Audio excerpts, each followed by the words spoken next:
નમસ્કાર, હું છું કેતલ અને આપ જોઈ રહ્યા છો CB24। હાસ્ય કલાકાર હકાબા ગઢવીની ગાડી સુરેન્દ્રનગર જિલ્લાના ધાંગધ્રાના બેસાબગઢ પાસે માતાજીના દર્શનેથી પરત ફરતા રસ્તામાં સાપ આડો આવતા હાસ્ય કલાકાર હકાબા ગઢવીની કાર પાણીમાં ખાબકી હતી।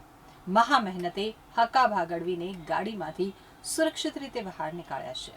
હાસ્ય કલાકાર હકાબા ગઢવીની ગાડી સુરેન્દ્રનગર જિલ્લાના ધાંગધ્રાના બૈસાબગઢ પાસે નદીમાં ખાબકી ગઈ હતી। આ સમયે ગાડીમાં પાણી ભરાઈ જવાના કારણે દરવાજો ખોલી શકાયો ન હતો, જો કે દરવાજાનો કાચ ખુલ્લો હતો। આ સમયે ગાડી નદીમાં ખાબક્યાની જાણ થતાં જ આસપાસના લોકો તાત્કાલિક સ્થળ ઉપર પહોંચી ગયા હતા। મહા મહેનતે હકાબા ગઢવીની ગાડીમાંથી સુરક્ષિત રીતે બહાર નીકાળ્યા હતા। તો ગુજરાતના હાસ્ય કલાકાર હકાબા ગઢવીની કારને અકસ્માત નડ્યો હોવાના અહેવાલ સામે આવ્યા છે। મિત્રો સાથે માતાજીના દર્શન કરી અને પરત ફરી રહ્યા હતા તે સમયે પીપળા અને બેસાબગઢ ગામ વચ્ચે આ ઘટના બની હતી।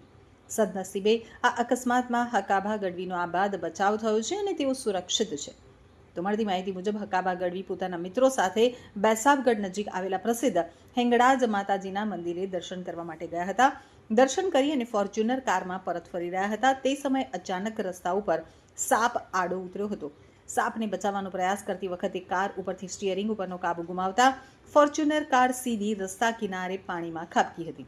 તો ઘટના સમયે હકાબાની પાછળ જ બીજી ગાડીમાં તેમના જ અન્ય મિત્રો પણ આવી રહ્યા હતા। અકસ્માત થતાં જ મિત્રોએ તાત્કાલિક સ્થળ ઉપર પહોંચી અને હકાબા ગઢવીને કારમાંથી સુરક્ષિત રીતે બહાર નીકાળ્યા હતા। તો હાસ્ય કલાકાર સુરક્ષિત હોવાના સમાચાર મળતા જ તેમના ચાહકો અને શુભચિંતકોએ રાહતનો શ્વાસ લીધો છે।